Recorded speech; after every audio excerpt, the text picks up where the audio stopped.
ready to talk hockey. Streaming from the Oilers Live studio. Subscribe or follow today.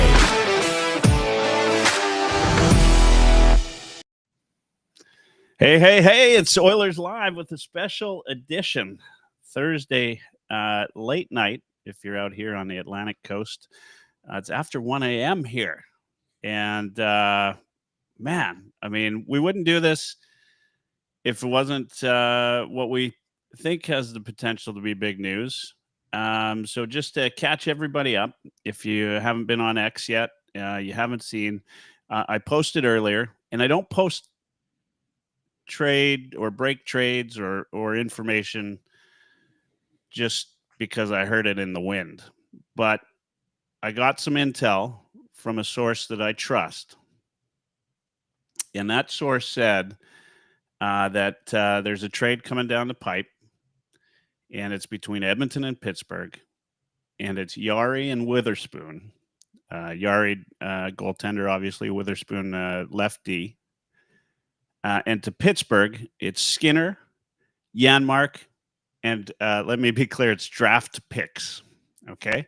The Oilers are going to have to move Kulak to free up some room as Nuge is coming back into the lineup. All of this happening soon.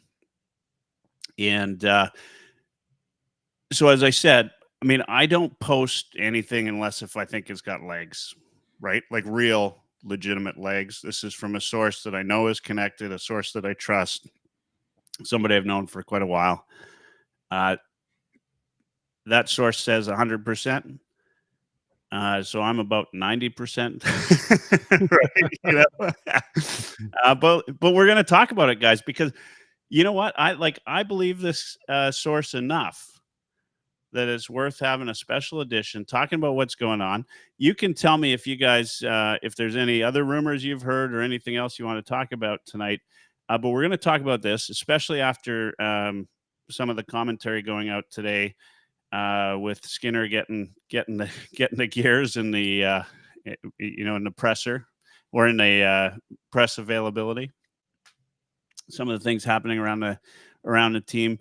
Elliott, I think, saying basically like it's time. It has to happen. So all of this coming about this time, and this was an unsolicited rumor that came to me. That's the other reason why I like, look, guys, I don't, you know me, right? Like I don't put anything out there unless if it's got real legs. I put this out there today because I think that it's legit. And so here we have it. If this is true, Skinner's moving on, new era in goaltending. Of course, maybe it's just somebody else that we're going to lambaste night after night.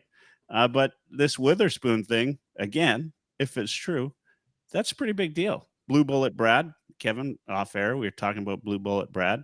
He posted some numbers around Witherspoon. Witherspoon might be he'd be a steal, I think, in this trade. Yeah, he definitely sweetens the pot if that's how this shakes out. Brad McPherson is somebody that I trust quite a bit in the analytics space, and he quite likes Micah Blake McCurdy's synthetic goals algorithm, I guess, or model. And that model has him at plus 1.8 SG, which is a pretty good marker for a third pairing or arguably top four defenseman. So depending on how this shakes out, and I haven't even looked at his contract yet. So I think if that's 1 million. 2 years, 2 years by 1 million. Well, then that makes a ton of sense for the Oilers in terms of getting cheaper. And that's no disrespect to Kulak. I know that Kulak is loved around here, and I'm a big fan myself. So if that's how it works out, I'm sorry that he is likely to move on in this set of trades. But it's pretty clear that they need to not have $3 million on their third pairing, and in order to make things happen. And unfortunately, with Jake Wallman and Darnell Nurse and Matthias Ekholm on the left side, it's pretty plugged up, and it hasn't been a very successful experience with running a lefty on the right side. So we'll see how everything shakes out here. Yeah. Patrick, Ryan, I mean, what do you think? I mean, we're talking about this, and I think about the Skinner trade. I think you got to have a D-man coming back, right? And to that point, you have to have, you got to do something to free up space for Nuge. Ryan, you're the guy that's following all the cap area. What do the Oilers need to do in terms of Nuge coming back? Really, it's nothing because they have. I mean, they're still on LTIR. Right? Kapanen is still not activated yet, and Philp is still not activated yet. Kapanen appears to have hurt himself again at practice today. He left the last drill of the practice, and there's some video of him smashing some sticks as he was leaving the ice. So he was clearly visibly frustrated at what happened. So I don't know where his status stands for Saturday. But right now, according to Puckpedia, the Oilers have $159,167 in cap space, and that's with an active roster of 22. So you activate Nuge from IR, that's your 23rd roster spot. That's all well and good. So they don't technically have to do anything with Nuge coming back. But if you're going to shuffle some bodies around, it's got to be equal value or you're giving up more, right? Because you can't go over. So in this potential trade, the Oilers would be adding a total of 2.325 million. That's Jarry at 5.375, Weatherspoon at 1 million, and then Skinner at 2.6 and Janmark at 1.5 going the other way. So the Oilers would have to move at least that much just to make this work, even in LTIR. If they move Kulak, he's kind of the closest one to that figure that you could move. So that math adds up. Okay. And I think, like, if for the Oilers to do this, though, Pittsburgh's got to retain some of Yari's contract, right? You'd think? They don't necessarily have to. It would be nice if they did, but that would raise the price, and I'm okay with not paying extra for salary retention, especially with where the cap's going next season. And Jarry's got another 2 years after this one, so it's not debilitating. Okay. And the it looks sorry, like I don't I'm trying to get extra details, see if I can get any. I'm not getting any in terms of what picks might be going for. Again, to clarify, draft picks, not Pickard. and I don't know if there's any retention being discussed or how that looks.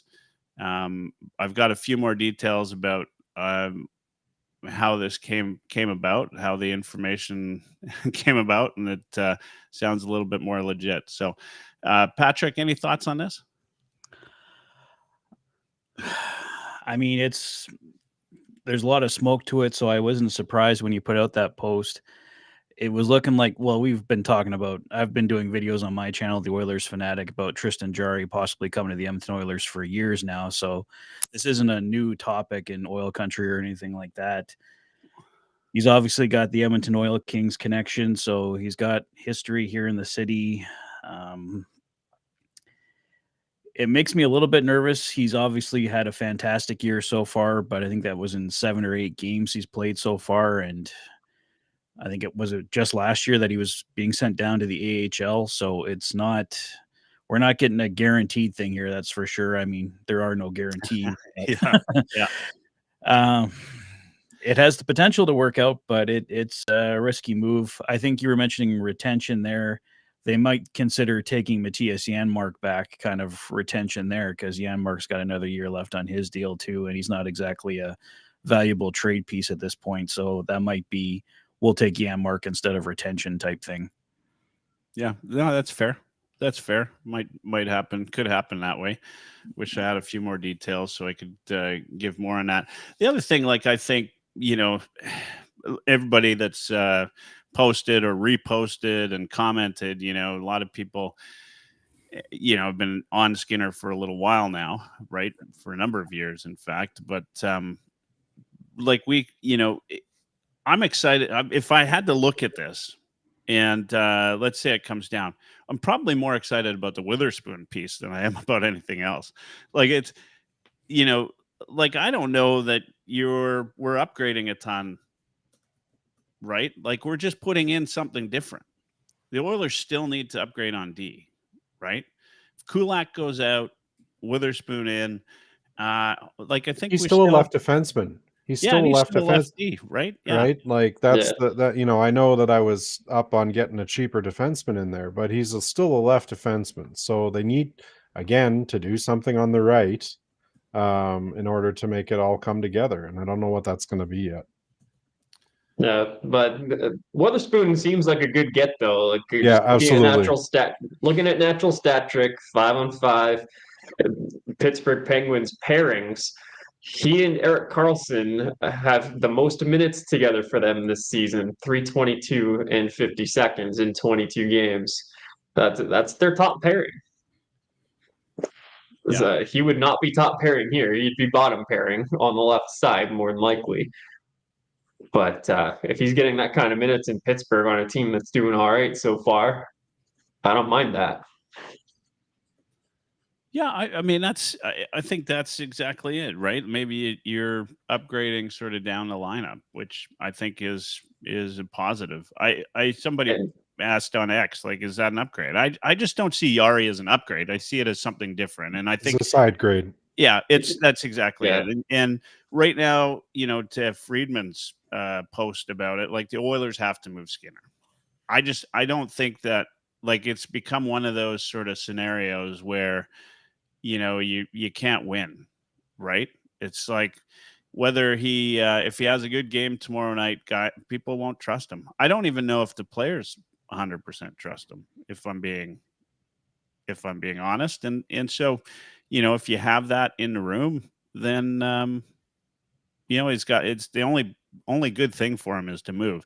I think somebody put like, is this Dubnyk 2.0?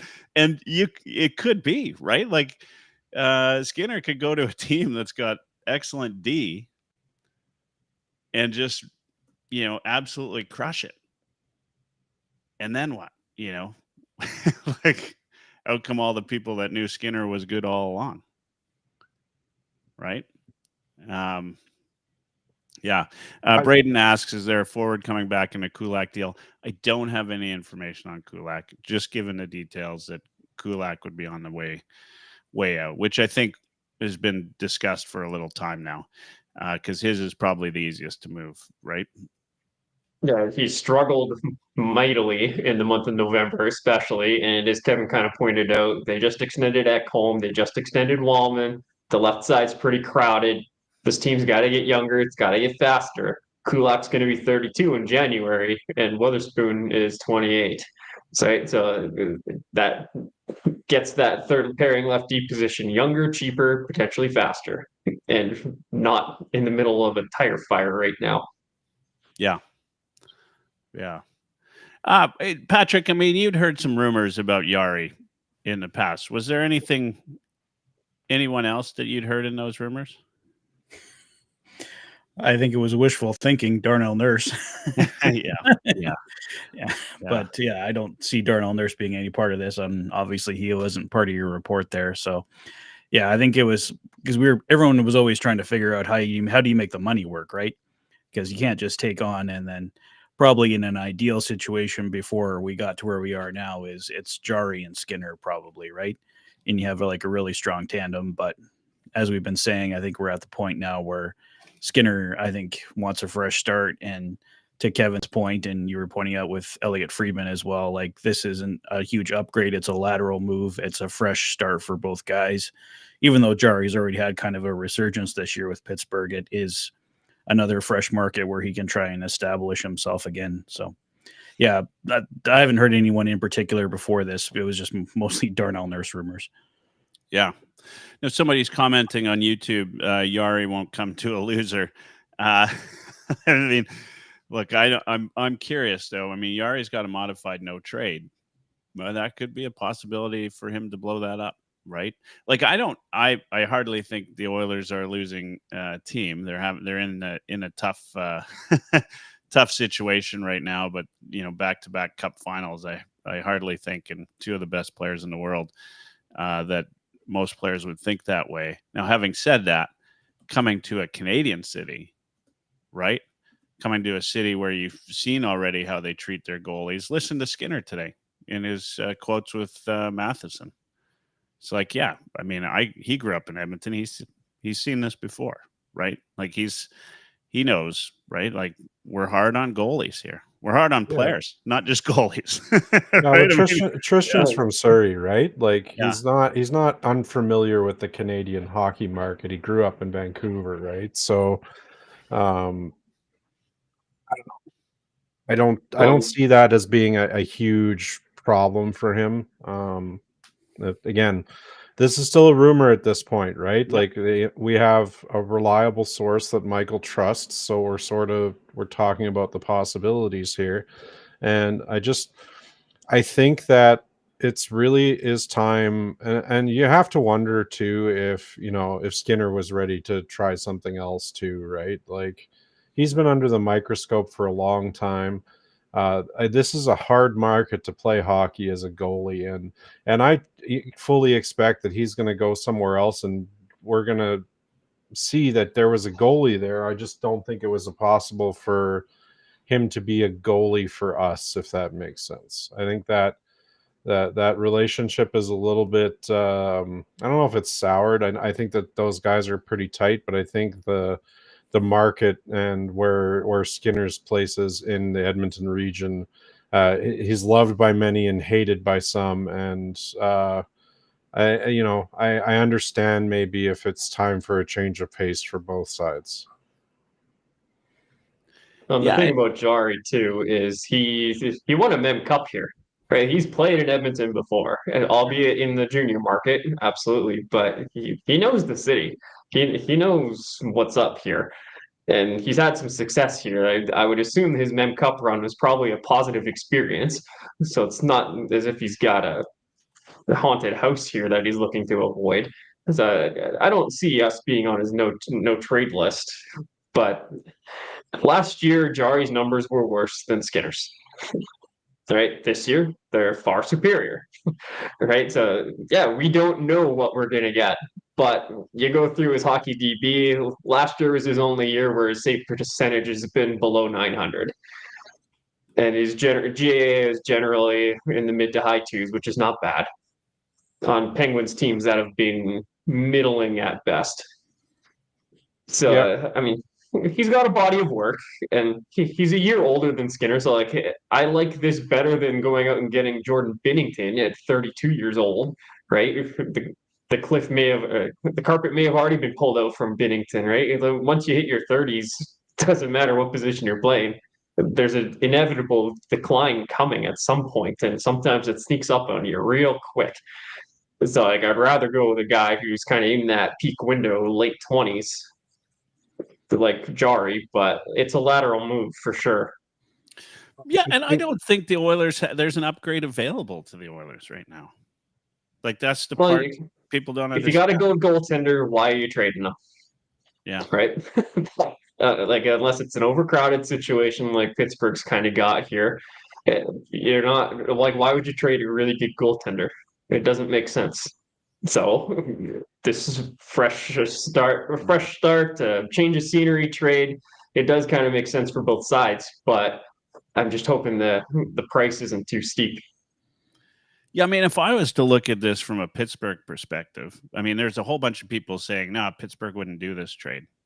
I don't know. I mean, if I'm an outsider looking in at Edmonton and I look at the games lately and I see how many high danger chances, I might be inclined to think that Skinner's not the problem, right? Like, if you can't clear the front of the net out, right? Matthew Barnaby put out a little post about the last game against Dallas, and he's right. Like, guys are they're losing every 50-50 battle. There's more Oilers out there, and then all of a sudden there's not. Like, it's the defense and the connectedness of this team is at an all-time low. And, I mean, Skinner doesn't have a chance. well, and even if Skinner, for whatever reason, doesn't work out in Pittsburgh, he's a UFA at the end of the year, and Pittsburgh has their goaltenders of the future. There's Fair. Sheloffs Great and point. yeah, I can't remember the name of their other young guy that they just sent down. But Pittsburgh's got their goalies of the future. Like, they're not counting on bringing in Stuart Skinner to be their goaltender for the next 10 years. He's probably showcased. I don't know, maybe Pittsburgh flips him right again, or maybe around the trade deadline if he can come in and play strong in Pittsburgh. Who knows? Like, I don't think Stuart Skinner is long for Pittsburgh if he goes there. Yeah. And that might be true, right? If they continue playing well, I think they're in a wild card spot. Last I checked, and they still have Sidney Crosby and Geno Malkin and Letang and Carlson. They've got an experienced core that wants to win. Like, Dubas and the Penguins aren't ready to throw in the towel and tank for McKenna. But they still want to take another run at this. So they look at what Kulak's done like, they're not getting Kulak, it's a separate deal. But they look at Skinner having been to 2 consecutive Stanley Cup finals. They had got Artur Silovs as their starter right now. He's got no experience in the NHL aside from 1 playoff round. Great AHL run last year, but not proven in the later rounds of the Stanley Cup playoffs like Stu Skinner is. So that's not a horrible backup to have as an option. Yeah. Yeah, I mean, that's fair. I like, to me, for those reasons, this makes some sense for Pittsburgh. The part that maybe doesn't make sense to me maybe is the Witherspoon piece, because you got a guy that, on the cheap, that is seemingly, he's playing your top D pairing minutes, right? How many top D pairs do you have that you're paying $1 million for, right? The Janmark piece, I guess. I mean, their bottom 6 is sort of a mix of skill there. I mean, it might be nice to have a guy like Janmark in there to sort of lead that. Maybe there's something to the draft picks in there. I don't know, right? Like, if you're gonna take picks from the Oilers, this is the year to do it, right? Like, you might be betting on the Oilers giving away something a little bit higher up the rung than they would normally, right? Yeah, I don't see this being any higher than like a mid-round pick, in all honesty. I don't think the difference between Skinner and Jarry, when you look at the whole body of work, is all that great. They're a year apart, so it's not like you're getting a young stud goaltender in return. The Witherspoon piece is probably why there's a draft pick involved in the first place. Yeah. They just signed him as a free agent this year for $1 million, right? Like, it's not an impact D.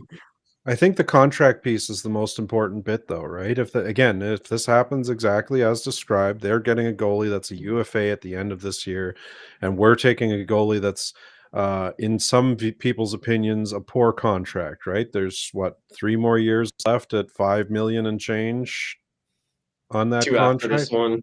Yeah, okay, we're doing them a favor by getting them out of that. Exactly, right? So, like, everybody's scratching everybody's backs here, and then so you have to wonder. I hope they don't spend the first. I really do hope, unless they shouldn't have to for this, unless there is serious retention involved. If there's serious retention involved, then it makes a ton of sense. Yeah, I think you're on the right path there, Kev. Like, we're taking on 2 extra years at Jarry. Like, that's got to be worth something. Like, you guys, like, we complain. Well, we don't really complain much about Stuart Skinner, but in general, Stuart Skinner is complained about. But he is a goaltender that's been to the Stanley Cup Finals 2 years in a row, and he's UFA at the end of the year. Like, you're not taking on a huge risk by getting Stuart Skinner on your team. Like, maybe a fresh situation completely rejuvenates him as well. You get all the weight off his shoulders of being here and being told you suck every day and everything like that. I mean, that's probably, you could definitely see a brand new goaltender with that. And we've seen him be stellar at times, and we've seen him struggle. So I think whoever gets him would probably be pretty excited, because it's pretty much a no-lose situation for them. Yeah, it's. I mean, there's the other fact that we don't necessarily know or haven't heard, but is it possible Skinner's asked for a trade? Like, I mean, it's possible. Yeah. I would. I mean, if It's- I it's was not- him, it's I would, not- it's I would not that- ask for a okay. trade last week. Like, I've been 2 weeks talking ago. with a number of people for the past couple of weeks. I'm not super connected by any stretch of the imagination. I'm still building those relationships out and trying to get more informed from with good information. And I've heard that come up a couple of times, especially this week. So I wouldn't be surprised if that's the case. We'll see, right? Like if I'm Stuart Skinner, I'm kind of sick of this bullshit, if I'm being honest with you. Like, this team is playing like dog water in front of him. It's not going to just be, and it may, you know what? You watch what's going to happen. They're going to get a new goalie, and all of a sudden the defense are going to remember what the hell their position is again, and everything's going to be fine. There's a non-zero chance that happens. I don't necessarily think that is to be, correlation, causation with Stuart Skinner leaving or not leaving. I do think that there is a little tension maybe there, but I think Skinner's got put a lot of pressure on himself to try and deliver, knowing he's up against the gun, and that's honestly kind of not working out right now. So if he's asked for a trade, or if he's suggested that he'd be okay with moving on, however that mechanic looks, then more power to him. I don't fault him for that. Well, this place chews up goaltenders like you wouldn't believe. And just kind of a side note, but going on from a team with Connor McDavid to a team with Sidney Crosby, that's not a bad way. Yeah, for 2 teams to play for. I mean, that's a completely side thing to all this, but yeah. yeah. I just if he's ready to have a slightly less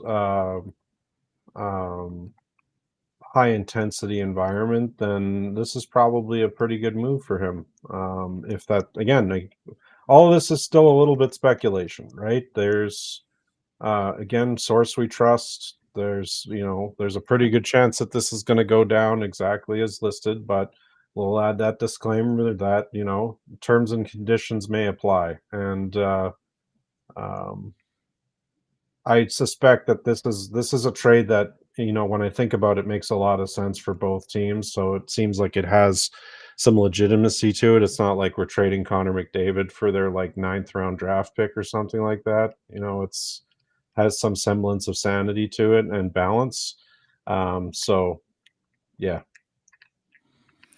Yeah, and look, I'll tell you this: when I, as you know, and I've said before, I don't post stuff that I. No, wait, I'm not, like, and I'm not suggesting you do. Yeah, no, I got behind it because I trust what you're saying, yeah, right? and Like, here's this is not the part of first the time. reason too. Yeah, Yeah. here's part of the reason is I get tons of crap in my inbox all the time, right? And from some people I trust, right? But I've been burned before, right? Like guys that I thought had really good legitimacy. But one of the things that also kind of made me side with this, even though the source here I know isn't trying to burn me, but the other thing is the players, right? Like a lot of times I'll just get crap like Skinner for Jarry, it's happening, it's legit or whatever. But then when you start adding in stuff, like you add in a Witherspoon or somebody who kind of makes the deal creative, that's when I start to wonder, like, okay, maybe this is something, and I'll start to dig in a little bit. And you start to think about how why that makes sense. And we talked about it tonight, right? Like all the reasons why this might make sense, why they might throw in draft picks, why Pittsburgh might move Jarry, right? And then it starts to sound like it's got some legs. So that's kind of where I'm at. But to be clear, for everybody tuning in tonight or on X or whatever, is what I've heard. I'm not an insider, right? I don't yet. Nobody's texting me, right? Yeah, Like, you're gonna have to update that name under there. That's right. That's right. You're not doing the Elliot Friedman, like, middle of the stream, No. like texting, No. side-eyeing No. of the phone. Yeah. I mean, I think, benefit of us in doing podcasts and that sort of thing is we do get a lot of people reach out to us. We make some good contacts. We try to sort of leverage those contacts. We don't have the platform that an Elliot Friedman has, but we do have some good legit sources, right? We've heard some things, over time. I could have broken a few things, over the past year or so that I didn't post because I didn't trust them, right? I didn't think it was true, and then find out later, oh damn, I knew that. I knew that before, right? But that's why I posted this, because I actually believe this one to be true. So we'll see what happens. It'd be interesting given the day that Skinner had. And then also listening to Gazdick on Edmonton Sports Talk. That's hilarious. Talking about who's the guy? Fit coach there. What was his name? Dallas Aikens. Dallas Aikens, yeah. And that's hilarious, man. If anybody hasn't seen that clip, you need to go watch that clip. Yeah. I think we'll find a way to post it here in a second, but I know I retweeted it earlier.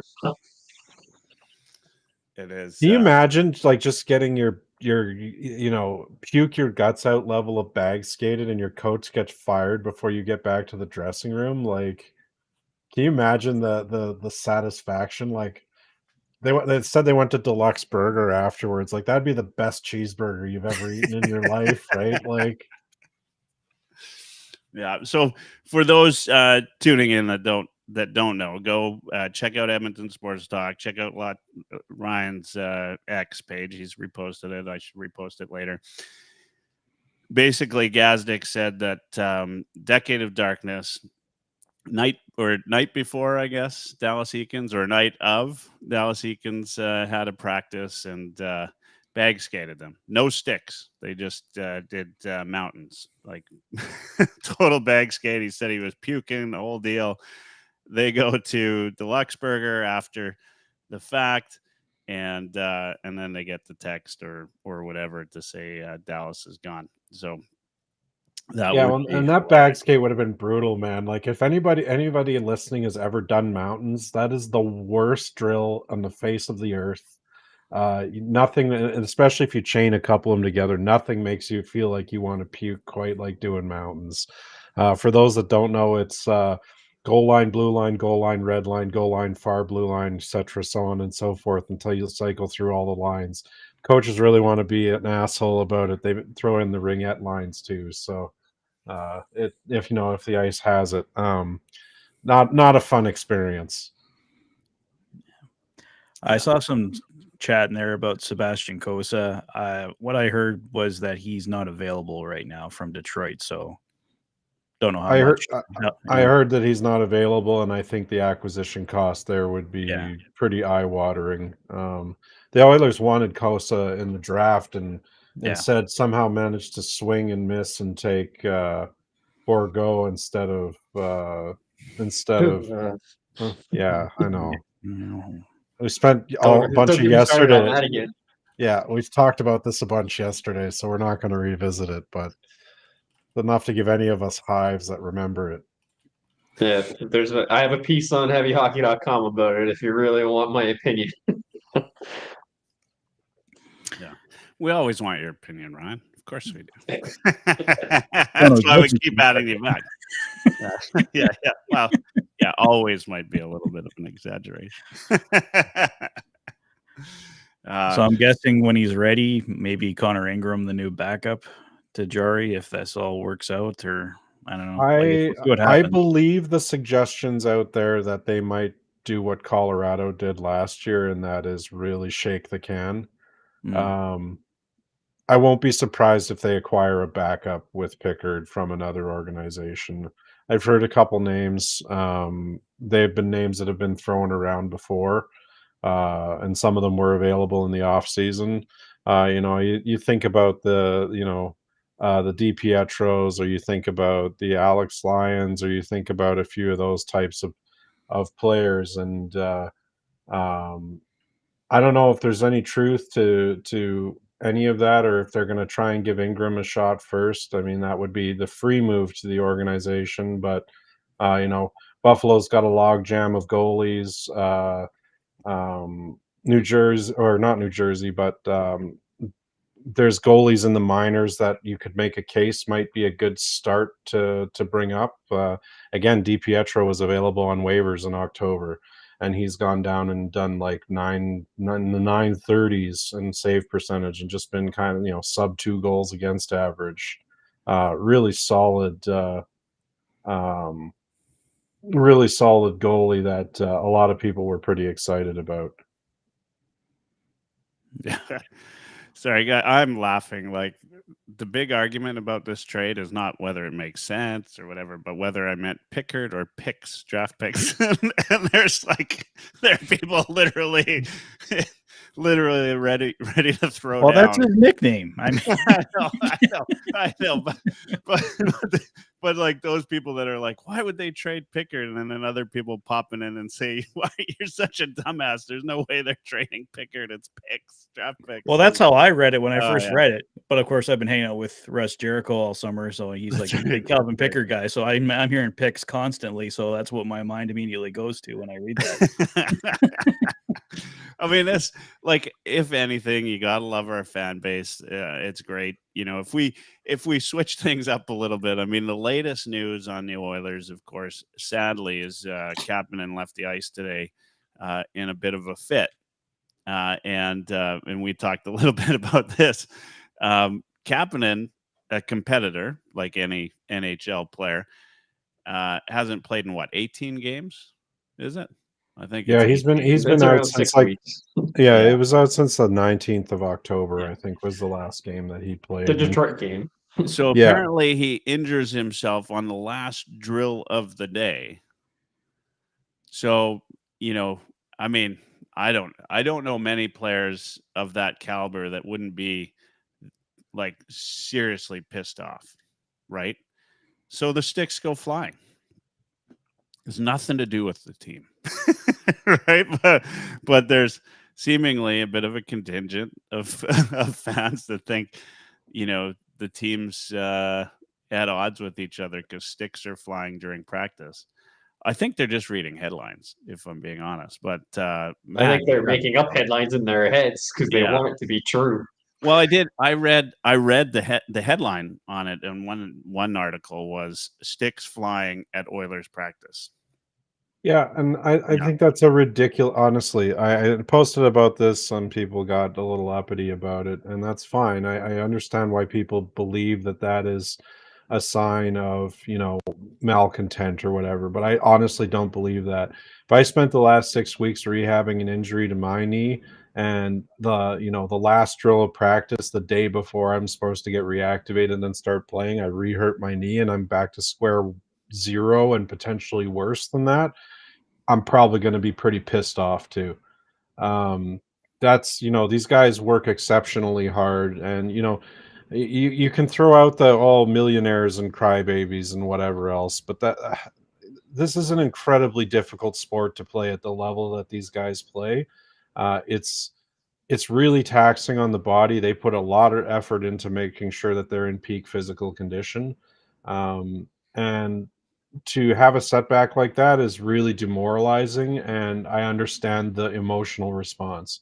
I can pretty much guarantee you, having been around a rink enough in my life, that didn't even phase the equipment guys. They probably just picked the sticks up and they didn't even talk about it. Or if they did, it was Kapanen apologizing for, being a little pissy coming off the ice. But my bet is that he was too busy getting evaluated for whatever damage he's done to himself for that to even occur. So I don't hold it against him. I don't think it's a sign of any sort of discontent in the room or anything like that. I think it's a personal reaction to his own personal situation and nothing more. Yeah, and you know what? There's going to be some discontent. They're not. Yeah, you're not performing the way they want to perform. Sure, but he hasn't been part of that picture, right? Yeah, exactly. Yeah, the Kapanen's thing was not that. Yeah, Patrick. Well, I was just going to say, like, this is Kapanen's future too, right? Like, he's on a 1-year deal. Mm-hmm. He doesn't want to be out injured all season long. Like, he's got to earn his next contract here, and he wants to be on the ice with his team first and foremost. Sure, but yeah, he wants to help. Yeah, like if you're a good teammate and you're watching your team struggle on the ice, you want to get out on the ice and help them. And secondary, he's got to earn his next contract here, right? He's only on a 1-year deal, so he has multiple reasons, really important reasons why he wants to get back out there. So yeah, an injury does nothing to help him right now. Yeah, it's And you know what? I don't even talk about sticks going if they don't reach the second balcony. And I get it, but you've seen crazy shit over the years too, right? Like, I remember a time when Jamie Benn asked the equipment manager to hand him like literally all of his sticks on the bench, and he snapped them over his knee one at a time and like threw them in the corner. Like, it's a sport where guys are a little bit pissy. Yeah. Like that's just how it is. And I get that, that's a little bit pot calling the kettle black, excusing that behavior, but that's just a fact of life. You get hurt, you're upset about it. I don't see that as being unreasonable as somebody who's watched the sport for a few decades, right? Yeah. And let's be fair. Like there's going to be some anger in the dressing room right now. Probably a lot, right? Oilers are a 500 point percentage team right now. And just went luckily with luck. That's luck. Like luck based 500. Yeah. They're pissed off, and they should be. They should be pissed off.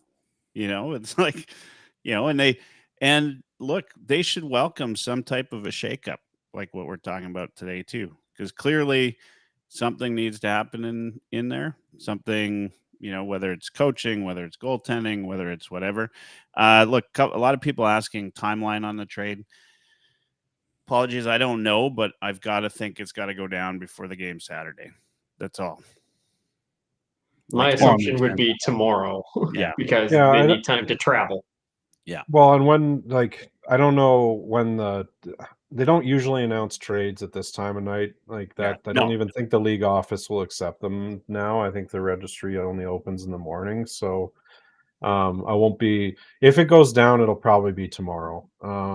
It just is an uneducated guess here. I don't see this happening tonight. I don't think there's a mechanism for it to happen tonight. Plus, they need to make a couple other things happen in order for that to even be possible. And again, huge asterisks on this whole situation. We know we're in front of it a little bit, but all of us here trust Michael, and Michael trusts his source. So that's why we're coming to you with it tonight. Yeah, 100%. And, I mean, look, if I'm wrong, I'm wrong. Well, as long as you don't delete the post and pretend it didn't happen. Yeah, I'll own it. I'll be on here right away and own it. I will own it. Maybe don't post a Milan Lucic thing here right away. Yeah. That's right. He's signing with the Oilers next, right? Yeah. Look, you know what? I mean, I had good intel one time. It was in the playoffs that, and I think it was about Skinner, actually, that Skinner was going to start a certain game, and really good intel, like somebody that was close to the team could give me the information, and so I posted it, and I was wrong, and I got butchered. I got absolutely butchered, and I hated it. Like, I'm just like, and every time like when we posted about Woodcroft, like all I did was I sat there like basically twiddling my fingers the whole time, just waiting for something, right? And like the minutes just seemed longer and longer and longer until Woodcroft was actually fired, and we put that out a fair bit in advance of, and we put it out in front of a win, no less, right? Like win or lose, we put that out, and we got it. But again, like I sat there, and the minutes get long when you're waiting for something to break like that. So that's what my next 24 hours is going to be like. It might be a little longer than 24 hours. You might want to buckle in for the next week or two. Yeah, yeah, that's right. Get the Jordan Bennington trade. if it's 2 weeks out, oh man. Yeah, wake up to a UC Saros trade instead, and wonder what the hell happened. Like, oh jeez. Yeah. Wait, that's who we meant. Yeah. Yeah. I'm growing the mustache more as a disguise than anything, guys. Like, I just don't want to know anybody to know who it is. Yeah, no, it's you know what this is fun. This is great. Like we get a source. Sometimes we post it. Sometimes we don't. If I'm Friedman or somebody like that, obviously he's got the connections, right? I'm not that.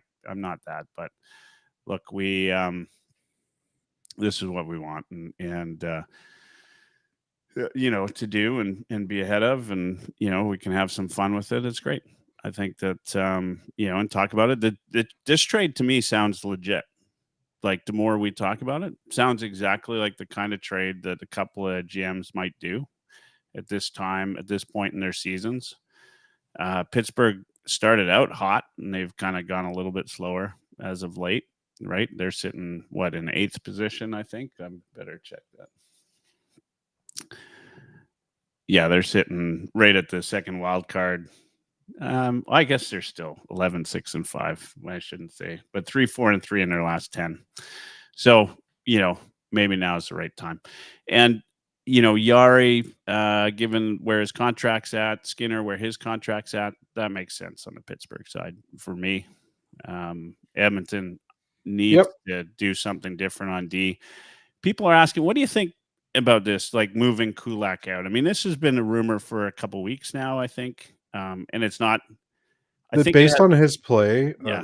I've been wondering if that, because there was rumor that he had contract negotiations with the org and then they didn't go anywhere.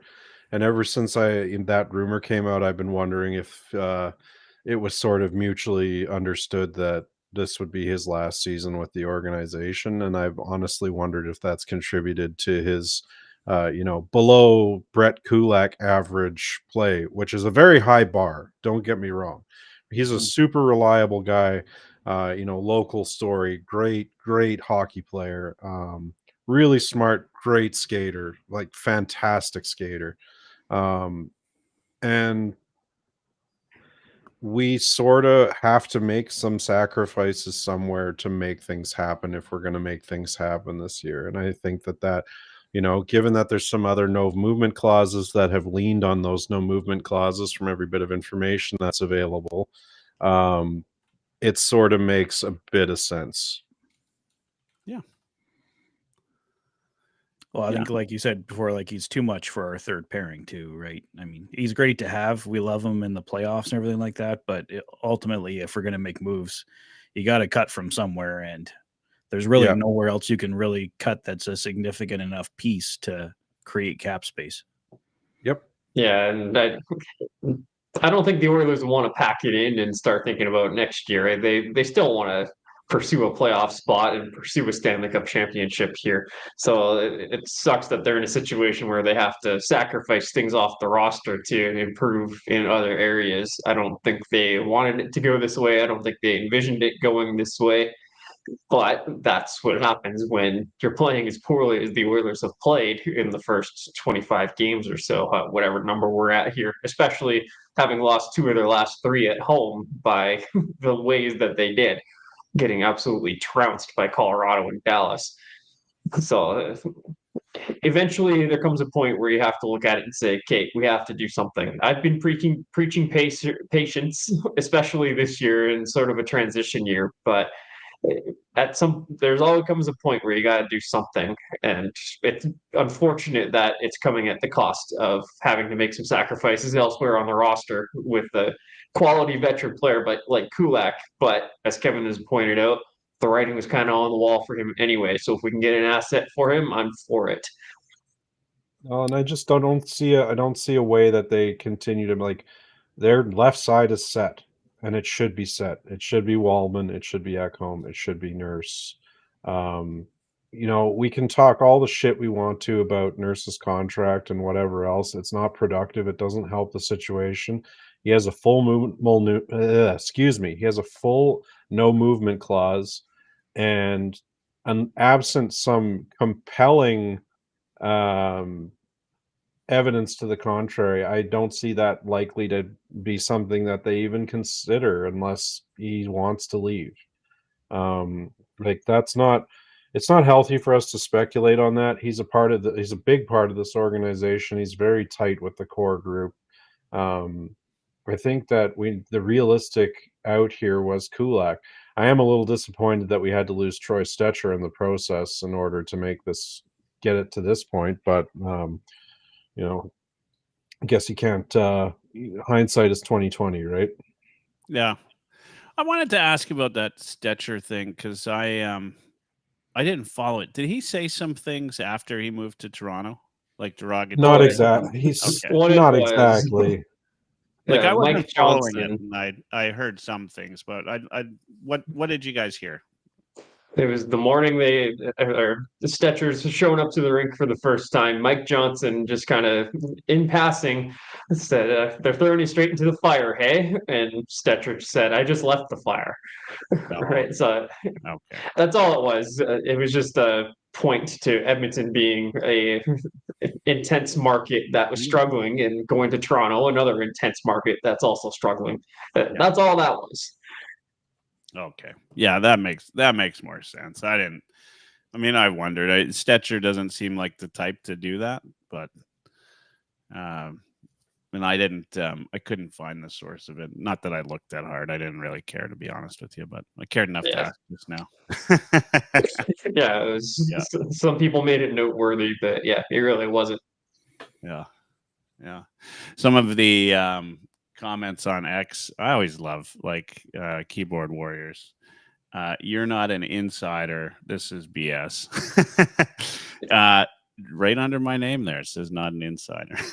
So I don't know if you're if you're trying to insult me or not, but and like we've said several points tonight, like there is every possibility this doesn't work out, but it's a source we trust, so we're going with it and tell evidence to the contrary. And some people make good choice or good points about this because there's a lot of folks that say, Pittsburgh wouldn't do that.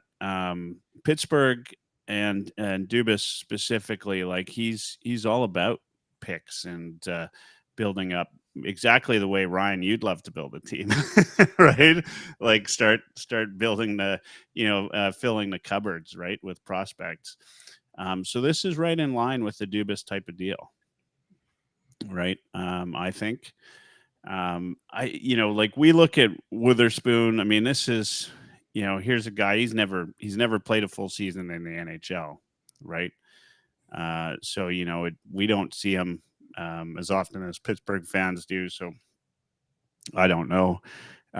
People asking no retention on Jarry.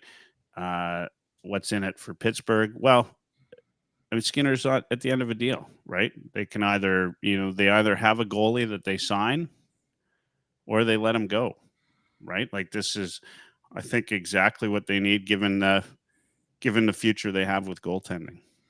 Yeah, gets them out of the Jarry contract. Mm-hmm. Yeah, that's the big benefit for them. Yeah, Jeff Crest on YouTube asks, "Who is the source?" I can't say. I literally can't. Not that and even if I could, I probably wouldn't anyway. I can just say that it's somebody I trust enough to post something like this. I've only posted stuff a couple of times, and I'm not somebody who goes out posting rumors just for clickbait.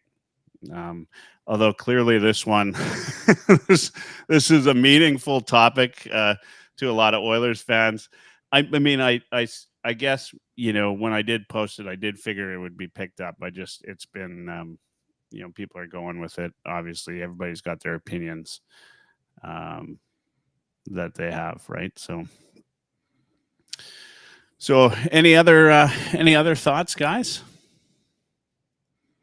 No, I guess all we can do now is wait and see.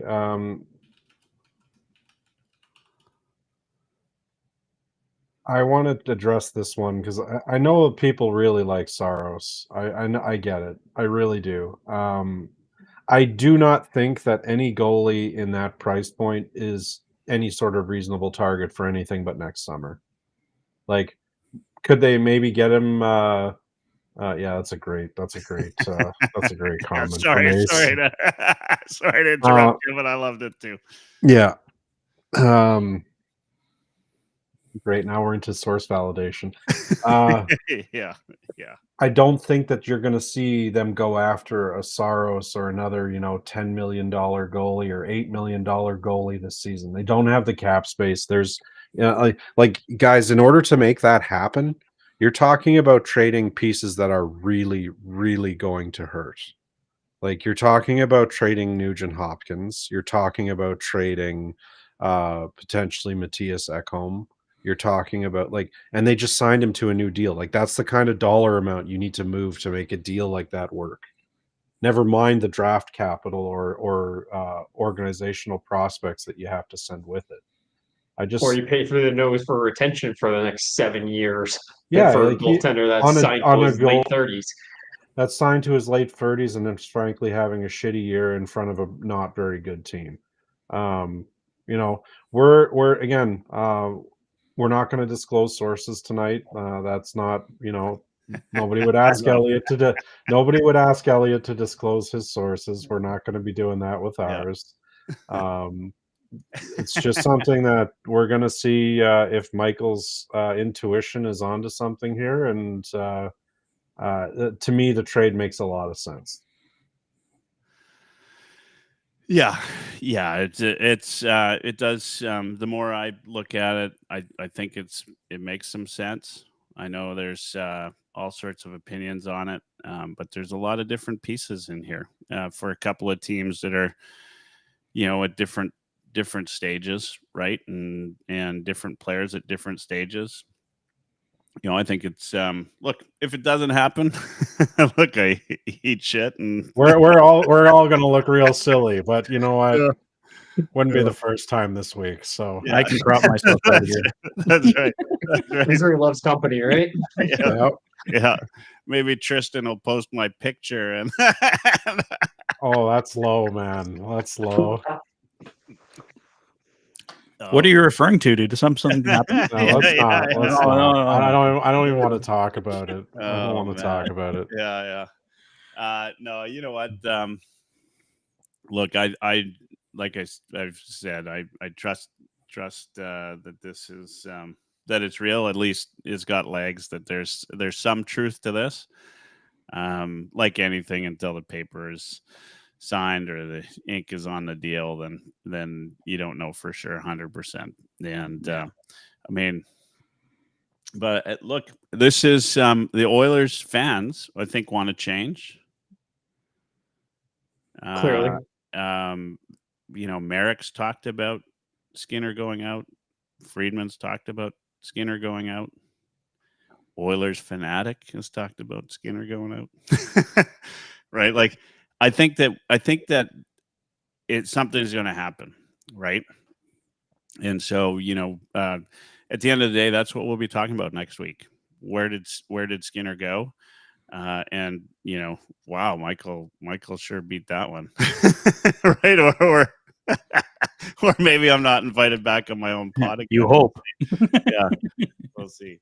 Either way, we'll sunset the Oilers Live name and go back to the Heavy Hockey Podcast. Yeah, it might be the last you guys see of me, at least in this form. Maybe the mustache should be gone. Nobody will recognize. December is how many days away? That's right. Yeah. It's only a couple of days away. So either way, I'm safe. Guys. Thanks for coming on live, talking about this and the possibility of this trade happening. To everybody out there, thanks for tuning in. Hope you enjoyed it.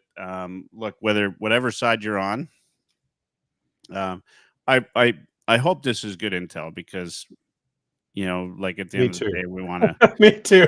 Me too. You know, we want to know, right? Like, this is.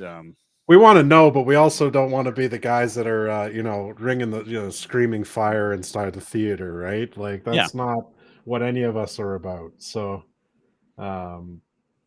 Michael, your source is reliable and has been reliable before. We're just going to have to, and any trade can fall through at any reason. If somebody doesn't move on a clause, they don't get the right language that they want. Like, there's lots of reasons things can go sideways, but trust me, if it does, we'll have all those excuses ready. And oh yeah. Get the excuse Rolodex out. We'll just start popping them off.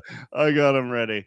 I'm not banking my reputation on this, guys, but I don't have a reputation, so I guess I'm good, right? The reputation I have is that I don't post unless if I think it's true, and so I'll just say this for everybody out there listening before we go for the night. as I've said the whole time, I don't post for clickbait or anything like that. Like, that's not my deal. You know, if I have something legit, I'll share it with everybody, because that's what we want to hear. We want to hear rumors, and as long as they're legit and you think they're legit, and so that's where we're at. I think this is legit, and we'll go from there. It's got to happen, I would think, within the next 24 hours, right? I think it's got to happen before the Kraken game on Saturday, right? Be good to have Nuge back. Either that or sometime before the homestand. Yeah, that's fair too. Could happen then. So we'll see. And my guess is, do we have? I don't think they've announced a starting goalie for the Kraken game yet, but they haven't. He wouldn't actually name it. Yeah, he wouldn't name it today. That's I right. wonder why. Yeah, that's right. That's right. Oh, Stan Bowman probably told him that'll be the last thing you do as a coach if you name your lineup before the game. So that's right. Tristan Jarry. What? Anyway, I gotta go. That's right. Yeah. Yeah. You know what, guys? It's been fun. Quick around the horn, and we're gonna give Patrick the last word on Oilers Live tonight. We're gonna start with me. Everybody listening, March 14th, Heavy Hockey Showdown in support of the Sexual Assault Center of Edmonton. Put that in your calendar. We're going to open up early bird registration to be on the team December 15th. So look for that, because that's going to be exciting. Of course, it's Team Heavy Hockey versus Team Edmonton Sports Talk, and that's going to be a lot of fun.